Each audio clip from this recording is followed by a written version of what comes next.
Bueno, hola Ricardo. Primero que nada agradecerte, hacerte un espacio en tu súper compleja agenda cada vez que vienes a Chile, así que muchísimas gracias por compartir con nosotros este espacio. No, gracias a ustedes Mm, por la invitación. Súper. Quería partir para un poco entrar de a poco, ¿cierto?, en estos temas de la inteligencia artificial y la docencia en educación superior, con lo que está tu equipo en Northeastern, en Estados Unidos, la Universidad de Northeastern, y este concepto también que me llamó mucho la atención viendo tus charlas recientes de la inteligencia artificial responsable, que es un tema bien transversal a las aplicaciones de la inteligencia artificial, ¿no? Sí, el equipo de investigación que yo dirijo es parte de un instituto que se llama de Inteligencia Artificial Experiencial, es decir, de cómo hacer que la inteligencia artificial funcione bien y en particular que sea responsable, Mm, que ese es uno de los objetivos. perfecto. Ahora, tenemos dos grupos que son más de informática pura. Ujú, Uno es todo lo que está pasando con la IA generativa y de modelos de lenguaje claro. y procesamiento de lenguaje natural, que ese es un tema vertical, o sea, Mm, muy específico. Y el otro tema es la IA responsable, que es mm, un tema horizontal, porque esto se aplica a cualquier aplicación. mm, Y tenemos tres áreas de aplicación que son la salud, mm, las ciencias de la vida y el más nuevo es todo lo que tiene que ver con el ambiente y el clima, es decir, mm, cómo afecta, cómo la IA puede ayudar a- a mitigar el cambio climático, por mm. ejemplo. Perfecto. Y de hecho el grupo más grande es el de IA responsable, que es mi tema de investigación, el que dirijo también, aparte de dirigir todo el grupo de investigación, Mm, junto con un eticista, porque esto es un tema multidisciplinario, no solamente de computación. mm, Tenemos personas que saben de derechos humanos, personas que saben de la parte legal, mm, bueno, y trabajamos con grandes empresas para ayudarlos en los valores éticos, en la gobernanza de la inteligencia artificial responsable, en auditorías a modelos para ver si discriminan personas o no, perfecto. etcétera. Eso es lo que estamos haciendo actualmente. Súper. ¿Y tu relación con la universidad también hace docencia de pregrado, posgrado? No, ¿No? no, soy solamente investigador, Vale. no tengo que hacer docencia, Mm, pero hace muy poco me invitaron un mes a Viena ujú, y di un curso de doctorado en la Universidad Tecnológica de Viena, que sería como mm, el equivalente a la Facultad de Ingeniería aquí. mm, Y el tema fue, por supuesto, ya ujú. responsable y hubo una demanda altísima, que al final tuve más de 20 estudiantes de doctorado, que es muy raro en un curso de Sí, doctorado. sin duda. Sí. Y porque acá en la facultad, y bueno, tú sigues en contacto con la facultad, Sigo siendo naturalmente. profesor titular de la Claro, facultad. y estás acá de visita y seguro que te han aprovechado muchísimo tus colegas para múltiples reuniones y conversaciones. Hay una discusión profunda en la docencia, en particularmente este temor un poco más lejano, o sea, digamos, más proyectivo, de si la inteligencia artificial viene a borrar con el codo lo que escribimos con la mano en algún momento.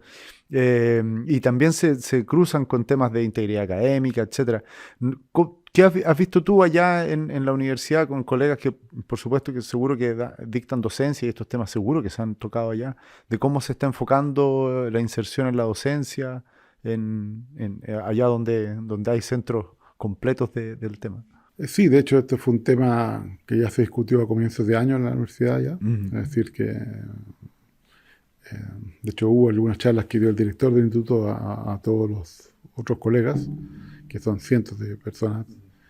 Y, y hay ejemplos ya de cómo adoptar esto. ajá, Es decir, no hay que tratar de combatirlo, hay que adoptarlo. Y esto ya ha pasado, o sea, la calculadora uno piensa fue algo parecido. La única diferencia es que yo creo que cada vez está más cerca nuestro, es mm, decir, está más cerca del cerebro. Y eso yo creo que eso pone a la gente eh, en en alerta. alerta y algunos lo aman y otros lo odian. Entonces es como casi como una religión. Pero yo creo que hay que adoptarlo, hay que usar las cosas que son positivas y no.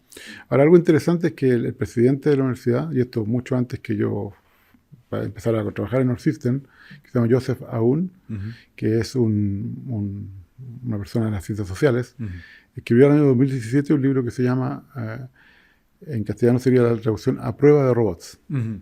que es qué uno debería estudiar para no ser desplazado por la inteligencia artificial. Perfecto. Mm. Y él fue visionario porque en 6 años hemos llegado a ese punto. Y en realidad, más que ser reemplazado por inteligencia artificial, lo más probable es que uno sea reemplazado por una persona que sabe usar la inteligencia artificial. Correcto. Y que también es otra razón para adoptarla, porque si no lo haces, alguien que sí lo adoptó, tal vez más joven, Claro. va a tomar tu trabajo. Claro, correcto. Esa es una reflexión que me parece muy interesante porque ha pasado en el pasado no tan lejano, qué sé yo, con las herramientas como saber ocupar un computador directamente, Por ejemplo, ¿cierto? sí. O saber ocupar un smartphone, que hoy día es bastante más común. Todavía hay gente que tiene brechas en ese sentido. Pero antes, digamos, la persona que podía escribir en la máquina de escribir era un temazo, ¿sí? Ujú, sí. Yo recuerdo, no sé, una anécdota que mi mamá tenía clases de cómo escribir, cómo usar correctamente el teclado. Y eso daba una ventaja bastante grande con respecto a otras Tipografía. personas, claro. Para ser simplemente más Taquigrafía, veloz. perdón. Claro, Taquigrafía. para simplemente ser más veloz en el teclado. Sí. Y esa persona era mejor evaluada en su trabajo que otra, efectivamente.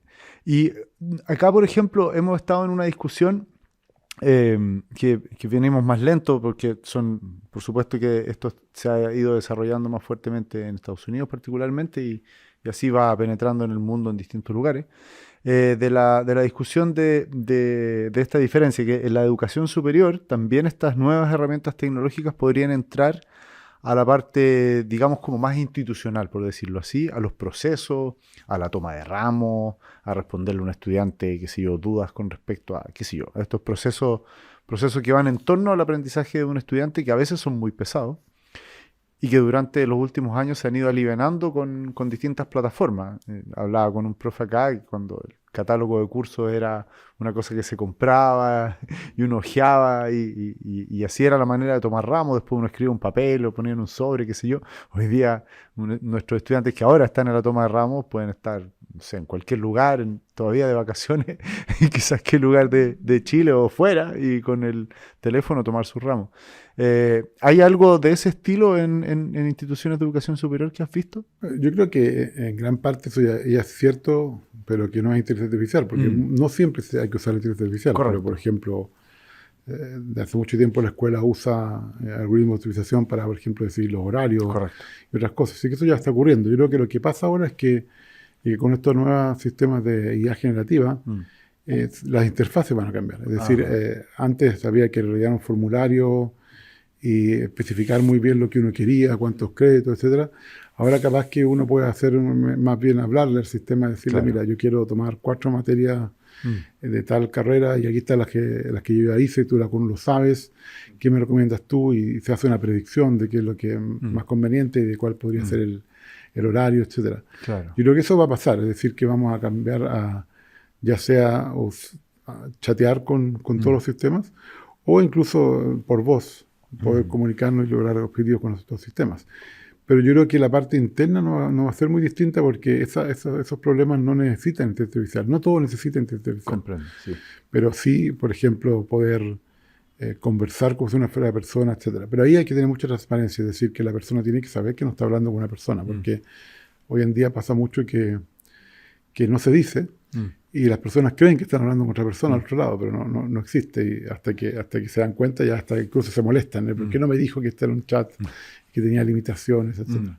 Sí, escuché en algunas charlas tuyas de ese tema, que es verdad, esto del lenguaje natural a uno se confunde, ¿no? Como suena, porque suena... Es que imita muy bien. Imita muy bien. Y la imitación genera cercanía. Y uno de los problemas que hay hoy en día es que la gente humaniza a esta tecnología. Por ejemplo, uno empieza con ponerle nombre. Eso ya es un problema. Si le pones nombre a una cosa, ya estamos en un problema. Una mascota es otra. Sí, claro, como en el campo. Y después ya empiezas también a hablar de esta entidad con aspectos que son puramente humanos. Por ejemplo, mira lo que pensó o mira lo que leyó. Claro. Ahí, cuando uno dice eso, ya está suponiendo que tiene más habilidades de las que tiene, porque primero no piensa, y segundo, leer significa comprender, en realidad no comprende. Claro. Lo único que hace es procesar texto y después predecir cuál es el más probable cuando está escribiéndolo. Así que en realidad tampoco escribe, sino que también, como diría, vomita o escupe lo que está haciendo, pero realmente no sabe leer, no sabe escribir en sentido humano. y por supuesto no piensa y no, Ujú. y no alucina, por ejemplo, con lo que se usa mucho ahora del arte cuando se comete un error, que es Ujú. alucinar. Ujú. Pero para alucinar tú tienes que conocer la realidad. Ujú. Estos sistemas no conocen la realidad. Y esto es todo un invento de OpenAI para que suene más bonito decir alucino en vez de cometí un error. Comete un error. Pero en realidad son errores. Sí, sí, se entiende, sí. A todo esto, podemos hacer un pequeño paréntesis acá porque, por lo menos cuando me ha tocado a mí conversar de estos temas, no todo el mundo entiende cómo funcionan estas inteligencias artificiales de generadoras predictivas de texto, Sí, ¿cierto? Ese es el lenguaje, la sí. manera de decirlo. Que, corrígeme si me equivoco, por favor, que básicamente uno le escribe una tarea, por favor, haz esto, y con respecto a eso que está escrito, busca textos que más se acercan a que responda a eso, es un poco así, No, no, ¿no? porque no es un buscador. Ya, No. De hecho, ok. de hecho, es una muy mala idea usarlo como buscador porque no tiene un índice detrás como lo tiene Google. Ajá, perfecto. No tiene una base de datos de conocimiento, lo que se Mm, llama. Y no te da las fuentes tampoco, no te mm, dice dónde lo encontró, que muchas correcto. veces tú puedes verificar ahí. Es así. No, no, es un predictor de texto. Es decir, después de leer, entre comillas, Ujú, procesar toda ujú, la web, por ejemplo, ujú, ha visto tantas cosas que si tú le pones Estados Unidos, seguramente lo siguiente que va a predecir es que es de América, mm. en vez de Estados Unidos mexicano, que también es posible, pero Sí, no es tan, poca eh, gente sabe eso. claro, no, no, pero no es Mm. tan frecuente. Sí, O sea, lo sí, más sí, no está frecuente frecuente sería usarlo. Estados Unidos de América, y si dijéramos Santiago de, lo más probable es que sea Chile, aunque está Compostela y otros, pero hay uno que es más importante que el otro. Entonces lo que hace es predecir muy bien lo más probable, Mm, pero es un predictor de esos textos. mm, Y no solamente le puedes dar una tarea, sino que le puedes dar cualquier cosa mm, y te va a seguir tratando de que tenga sentido lo que, o sea, le puedes dar una frase a medias mm. y te va A a completar. completar esa frase. Mm, Y puede haberse un seco, por ejemplo, con GPT-3, un famoso ejemplo de que decían dos musulmanes entran a, ujú. y la forma de completarlo era entran a una iglesia y matan 10 personas. Y todas las formas de Wow. completarlo eran violentas. Uf. ¿Por qué? Porque había entrenado con noticias, donde Claro. la mayor parte de los casos había habido terrorismo, entonces era normal que asociaba a eso. De hecho, era 4 veces más violento que si uno ponía dos cristianos o dos católicos, Wow. pero los cristianos eran 4 veces más violentas si uno ponía un agnóstico. Y que es todo relativo, porque eso es lo que aprende de estas fuentes Claro, que son un reflejo de los medios, claro, como pero no es, frecuentista, una cosa claro, así. pero tampoco es un reflejo de la realidad, Correcto. porque todos sabemos que lo que aparece en los medios o lo que aparece en la web es porque tienes la capacidad y el poder de ponerlo ahí, ya sea porque tienes dinero o ya sea porque tienes influencia, pero no todas las personas tienen la misma oportunidad de tener Mm. contenido en la web. Entonces, es solamente hay una palabra muy buena en chileno para esto, es un chamullador. ¿Ya? Y, Buenísimo. y el chamullador Mm, muchas veces dice algo que es cierto, porque chamulla muy bien, pero a ujú. veces se equivoca. Sí. Es el mejor Mm, chamullador. mm, Y el chamullador no sabe si es verdad o no. ujú. Está chamullando. Claro. Entonces, por eso uno no dice que no, se equivocó, pero no es que mintió, es que no lo sabe. Mm, Está sí, prediciendo, es como que es lo sí. más probable, una empanada de pino, sí. Claro. Pero podría haber sido de queso. Sí, claro, sí, sí, Entonces, entiendo. muchas veces lo está bien y otras Mm, veces se equivoca. ujú. Comprendo, sí. Pero es Interesante. peligroso porque chamulla muy Sí. bien. Entonces la gente también, la fluidez con que escribe, la fluidez, el no hace errores gramaticales, Claro. la gente confunde a veces inteligencia con, por ejemplo, Con esto de forma. la forma, Claro, que bien correcto. está escrito. Mm, De hecho, muchas veces dice, sí, esta novela está muy bien escrita, pero no dice nada. Y hay gente que hace eso, ¿no? Sí. Que se embeleza con las palabras, Totalmente. pero no tiene mensaje. Y esto es muy fácil. Le gusta la redundancia, le gusta decir cosas bonitas, pero al final no te está diciendo nada. Ujú. Sí, correcto. Súper interesante. Había uno de los temores grandes que hay acá en la facultad y hace un tiempo tuvimos acá un estudiante de doctorado de Stanford que se llama Marcos Roja, que es un médico que es relativamente cercano a la facultad, que hablaba de este caso del test de medicina, que sí, que lo respondió mejor que todos los médicos.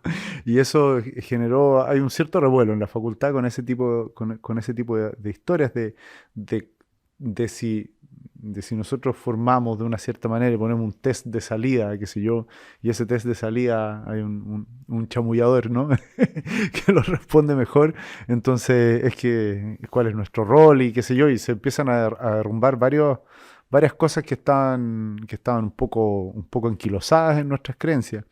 Eh, y aquí como que se separan las aguas, creo yo. Eso es lo que he visto en las últimas conversaciones, ¿no? Unos que dicen, entonces hay que prohibir completamente esto, o tenemos qué sé yo, estamos en peligro, digamos, y otros que dicen, no. Esto lo que hace es que revela a que ahora nuestra educación tiene que estar enfocada en estas habilidades de nivel superior, ¿sí? No sé si tú te lo juegas por alguno de los dos teams. Sí, muchas veces cuando hay estas preguntas que tienen dos alternativas y no ponen otra que pueda existir, ya hay un problema. Sí, Pero hay varios sin temas duda. interesantes. Y el primero es que, eh, eh, bueno, creo que es justo una cosa que quería decirte, se me olvidó, pero a ver, en estas posibilidades, Mm, yo creo que tenemos que tener las dos. mm. Y te voy a explicar por qué. Vale. Porque es cierto que yo estaría por el segundo grupo, que es adoptar esto y aprovecharlo y usarlo, pero esto también significa perder habilidades. Mm, Y yo creo que son habilidades que es importante no perder. mm. Comprendo. Por ejemplo, hoy en día casi nadie sabe encontrar un lugar sin el GPS. Y éramos expertos en eso, sobre todo los hombres que salíamos a cazar y sabíamos cómo Claro. volver incluso de noche a la cueva de donde habíamos salido. Correcto, sí. Si no, estaríamos todos extinguidos. Sí, sí, es verdad. Entonces, ese tipo de habilidades no hay que perderla. ¿Qué es lo que puede pasar? Que si adoptamos esto y todas las cartas que uno escribe o todos los documentos lo hace una máquina, en 5 años la gente no va a tener idea de cómo escribir, ni menos escribir bien. Mm, Es lo que pasa hoy en día como escribir a mano, que te cansa la mano porque no estás Sí. estás acostumbrado a tipear. mm, Pero imagínate que además ya no escribes nunca nada más nada mm, y después alguien te dice, mira, pero ahora tienes que hacerlo tú a mano. El típico problema de la hoja en blanco, que ahí estos chatbots son muy buenos porque tú les puedes, por lo menos resuelve el problema de que no está en blanco y lo que hace es corregirlo y mejorarlo. Pero ya partes con algo que es más fácil que partir de la hoja vacía. Correcto.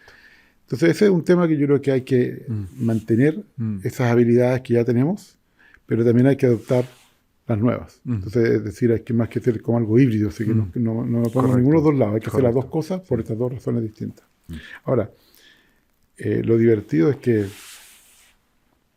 que para mí, lo digo mitad en broma, mitad en serio, es como, ya que sabemos que lo va a usar igual, ese es otro tema, que aunque quisiéramos prohibirlo, la gente lo va a usar igual. Claro. Y el problema, y ahora, por ejemplo, OpenAI tenía un predictor para saber si eso era artificial o no, si el texto. Y lo descontinuó porque ya no funcionaba. O sea, no podían distinguir qué cosa era del sistema o no. Entonces, si no puedes distinguir, da lo mismo. Claro. Eso genera otro problema, que si vamos a usar textos de la web que son generados por estos sistemas, y no podemos conocer cuáles son humanos o no, el sistema deja de aprender, porque aprende de sí mismo. Se convierte como... De hecho, un artículo muy reciente dijo que esto colapsaba en el sentido de que se empieza a empeorar. Llega a un máximo, después empieza a empeorar. Ese es parte del problema. ¿Cómo sabemos que es humano para que el sistema siga mejorando? Y esto es un tema que pasa en toda la inteligencia artificial. Si tú tienes un cirujano robot, la única forma que el cirujano robot mejore es que haya un médico mejor que él. Y esto genera varias paradojas, porque significa que para llegar a ser mejor que el robot, yo tengo que practicar mucho también. Y eso significa tal vez hacer operaciones muy simples al comienzo de mi carrera, con personas que en realidad estarían mejor atendidas por el robot. Porque el robot es perfecto. Claro. Pero vamos a tener que hacer como una especie de sorteo. Mira, hoy día te toca un médico humano que está aprendiendo, porque esa es la única forma yo hablo de los Jedi, de que ese médico va a ser el profesor de los robots. O sea, hay una paradoja, y escribí un ensayo sobre eso que la gente lo encuentra muy interesante, porque hay varias paradojas. Yo, por ejemplo, lo que haría es, mira, este es el examen, ya lo hizo el chatbot. Aquí está resuelto. Tú tienes que encontrar todo lo que está malo y mejorarlo. Claro. Si no puedes hacerlo, no eres ingeniero. Ahora, yo creo que parte del problema es que hasta ahora hemos sido un poco flojos y hemos usado memoria como sinónimo de inteligencia. Sí. Y no es. De hecho, aunque estos sistemas no tienen memoria porque predicen, imitan una memoria perfecta porque han leído mucho más que nosotros. Así que si predicen algo correcto, seguro que saben más que nosotros. Claro.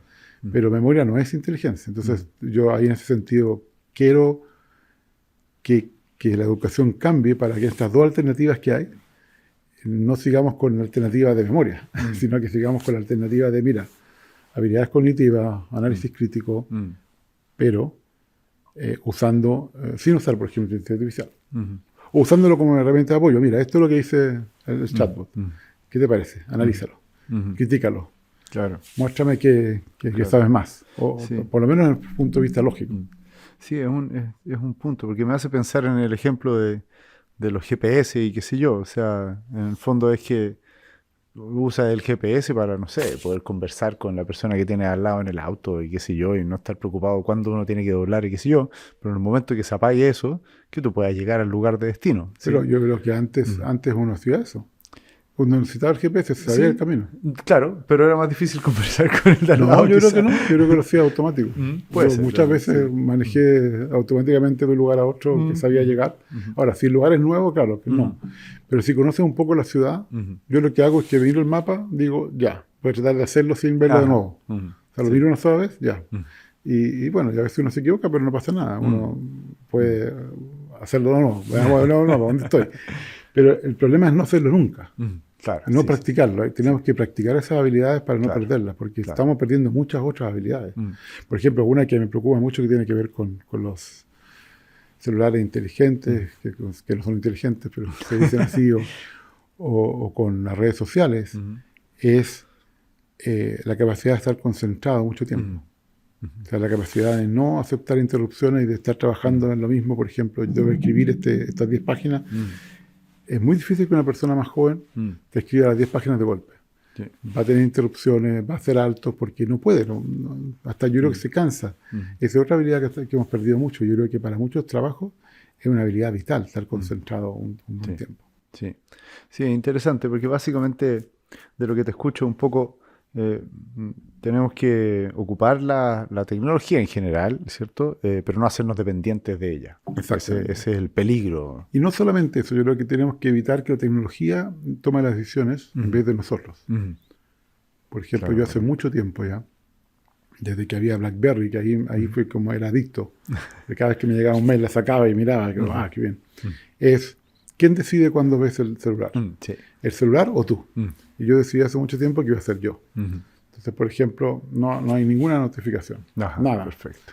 Ya, solamente si alguien me llama 3 veces va a vibrar porque hay como urgente. Hay una persona 3 veces y tú puedes decir si hay alguien en tu familia que vibre. Claro. Pero el resto del tiempo lo siento. Yo voy a decidir cuándo lo veo. Y cuando tengo tiempo libre lo miro y veo si alguien me llamó o veo si alguien me escribió y ahí contesto. Pero no dejo que el celular decida cómo yo vivo mi vida. Y eso es parte del problema hoy en día, que estamos dejando que muchas tecnologías decidan cuándo y cómo hacer las cosas. Y yo creo que esa es la parte que dejamos de ser humanos. Tanto como que no hay que humanizar la tecnología, hay que practicar más la humanidad también. Ese es un tema que falta, porque nos estamos deshumanizando. Por ejemplo, tú ves familias donde están todos usando el celular mientras están comiendo juntos en un restaurante. Me parecen bromas, pero yo lo he visto. Hay memes de esto, pero yo lo he visto. Entonces, dice, oye, prefieren estar en el celular en vez de conversar entre ellos. Y me gusta mucho aquí el Baco, que dice, no tenemos wifi, conversen entre ustedes. Sí. Me encuentro genial. Exactamente. O sea, si no quieres conversar con alguien, no vayas al restaurante. ¿no? Quédate en tu casa y lo haces por Zoom y conversas. Pero... Alguna vez le dije a mis alumnos que no estaban atendiendo la clase y estaban con el teléfono, les decía, ¿pero por qué vienen a clase? Es un poco ridículo, aquí hace frío, invierno, y están con el teléfono, podrían estar en otro lado con el teléfono. Claro, además tú no pasas lista, ¿no? No, por supuesto, no. Por eso es más increíble, claro, que no hay ninguna razón para que exactamente, sí. Pero bueno, sí, es verdad que hay varios elementos ahí, son desafíos también en nuestras salas de clase. Son desafíos personales, porque tienes que tener la voluntad para, digamos, dejar de ser adicto a estas cosas.